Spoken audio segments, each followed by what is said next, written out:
Hello everybody, this is the Crazy Critter Kid back again today with Rose Hair Tarantula Rosie.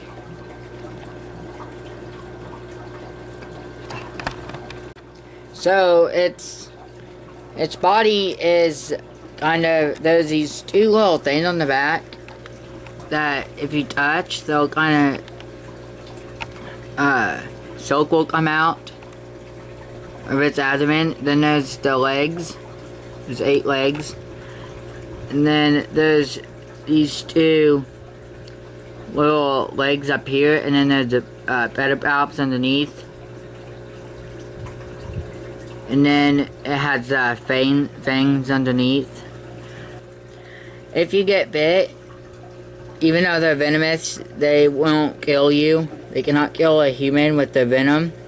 It'll just make you swell and give you pain for a few days.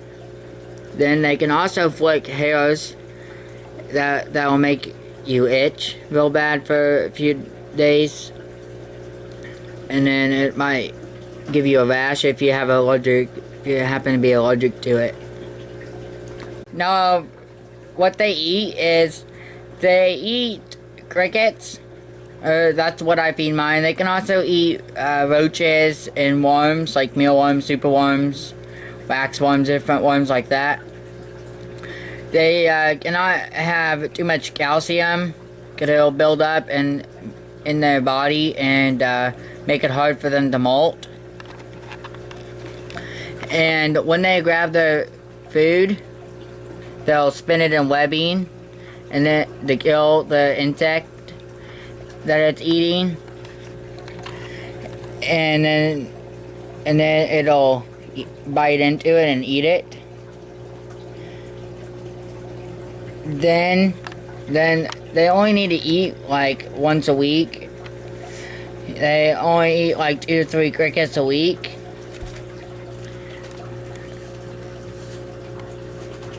I think that's it. And they do drink water.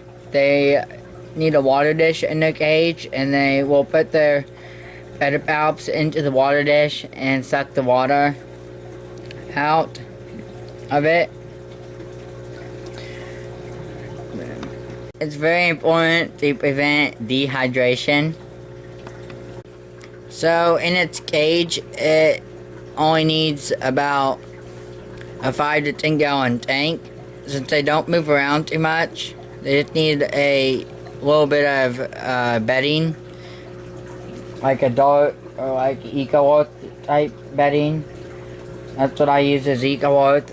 Then they need a water dish, a log or tunnel, something to hide in, and then they need a lid that is escape proof, because they can climb up and get out if you don't have a lid.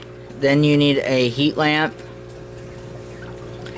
with a heat lamp bulb in it, usually red or black lights are good. And as long as it just has to be a light that is infrared, so that they can't see it, because they can't see infrared, and you don't want them to see it, then it'll scare them.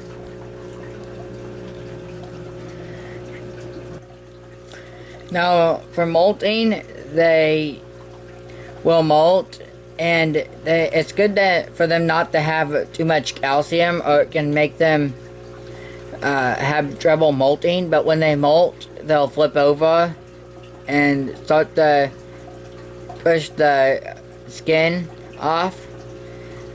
And also, when they molt, they'll dig a little tunnel down in the bedding to help them scrape off the molt. Then they molt about when they're babies. They molt for like from every, it can vary from about every, maybe once a month to every, a few months when they're babies. But then when they are older, like this one, when they're an adult, they will molt about once a year. So far, this one's molted about 3 times. And this is what one of the molts looked like. And you can see all the legs. Some of them might have fell off since it's so, and they're very flimsy, so they do crunch easily and fall apart.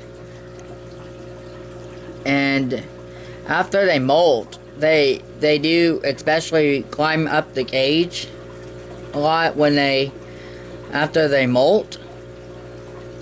And if they happen to lose any legs before their molt, if they happen to lose any legs, they will regrow in the molt and be back to normal. So when handling tarantulas, you have to handle them very gently.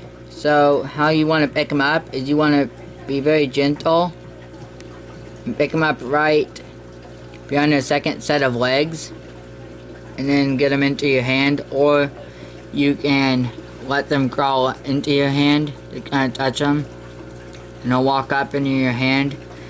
Now it's important that you don't drop them, because their legs can easily be broken, and if they happen to break off, if you can immediately put super glue on the tips of their wound where they broke off, then you may be able to save it from blood gushing. Also, the abdomens are very fragile and can easily be ruptured, and that can lead to death. So, how long I've had the tarantula is I've had him for about 3 to 4 years. They can, in the lifespan, they can live up to about if they're a male, they usually only live about a year or 2, and if they're a female, they can live anywhere from 20 to 25 to 30, up to 30 plus years if taken care of properly. I actually had a tarantula before this that happened to be a male, and it died in just a few months after I had gotten it. And also, it's actually a female, and her name is Rosie, and she molted about 3 times since I've had her, and she'd been a good pet. So I hope you enjoyed my video of my Rose Hair Tarantula Rosie. So please comment, rate, subscribe, and share. If you have any suggestions, comments, concerns, leave them in the comments below. Until next time, take care.